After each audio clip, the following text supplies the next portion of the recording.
boys and girls, it's Miss Frannis, and today we're talking about genres again, and we have a book we're going to be reading and then a book we're going to be talking about. We're going to be talking about historical fiction today. And remember, historical fiction tells a story that is set in the past. It has settings and characters that are real.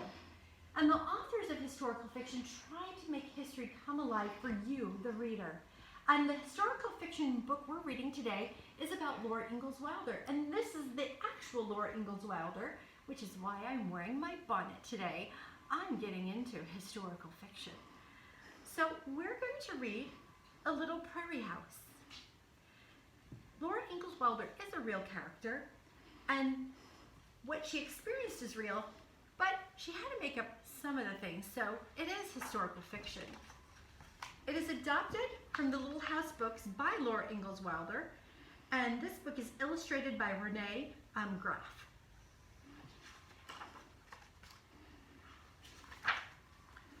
Once upon a time, a little girl named Laura traveled in a covered wagon across the giant prairie.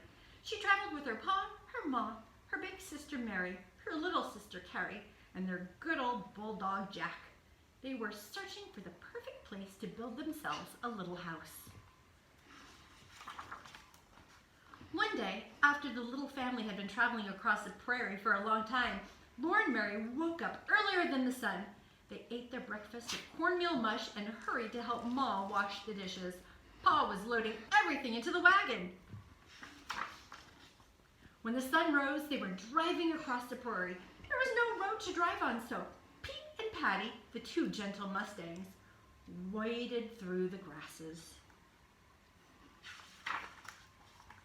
Later that morning, Pa said, "Whoa!" The wagon stopped. "Here we are," he said. "Right here we'll build our little house." Laura and Mary jumped to the ground. All around them, there was nothing but prairie. Right away, Pa and Ma began to unload the wagon. They took everything out and piled it onto the ground while Laura and Mary and Jack watched. Then Pa drove the wagon down through the prairie out of sight to get a load of logs from the creek bottom. Laura was a little frightened to be left on the prairie without the wagon. She wanted to hide in the tall grass like the little prairie chickens, but instead she helped Ma while Mary sat on the grass and minded baby Carrie. And we have our own Jack right here with Banksy, our dog. Soon Pa came back with a load of logs. For days and days, Pa kept hauling logs. He made 2 piles of them, one for the house and one for the stable. And when he had enough logs, it was time to build. And Pa began the house first. All by himself, Pa built the walls of the house, 3 logs high, and then Ma helped him. Log by log, Pa and Ma built the walls higher and higher. Soon Laura couldn't climb over them anymore. Then one day, Pa was off hunting and he came home whistling merry. "Good news!" he shouted. Pa had met a neighbor on the other side of the creek. His name was Mr. Edwards, and he was going to help Pa finish building the house. Then Pa would help Mr. Edwards build his house. Early the next morning, Mr. Edwards came. He was lean and tall, and he bowed to Ma politely. And he told Laura he was a wildcat from Tennessee, and he could spit further than Laura had ever imagined anyone could spit. Laura tried and tried, but she never could spit so far or so well as Mr. Edwards could. Mr. Edwards was a fast worker, and one day he and Pa built the walls of the little house as high as Pa wanted them. They sang while they worked, and their axes made the chips fly. They cut a tall hole for the door and square holes for the windows. Laura couldn't wait to see the inside of the house, and as soon as the tall holes were cut, she ran inside. Stripes of sunshine came through the cracks and in the walls and went all across Laura's hands and arms and feet. At the end of the day, Mr. Edwards said he would go home, but Pa and Ma said he must stay for supper. Ma had made stewed jackrabbit and steaming hot, thick cornbread with molasses. Mr. Edwards said he surely did appreciate that supper.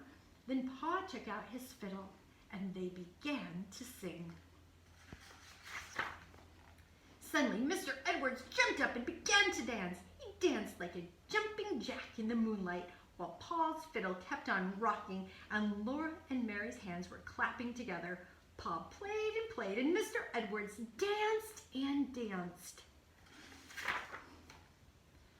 Finally, Mr. Edwards said he must go. Play me down the road, he said. So Pa played, and Pa and Laura and Mr. Edwards sang with all their might until Laura couldn't hear Mr. Edwards anymore. Only the wind rustled in the prairie grasses, and in the big yellow moon sailed high over the new little house on the prairie. Boys and girls, that is our historical fiction book for this week. Please remember to do the activity. I think you're going to have fun with it. It's all about living in historical times. Until next week, I'll see you later. Bye.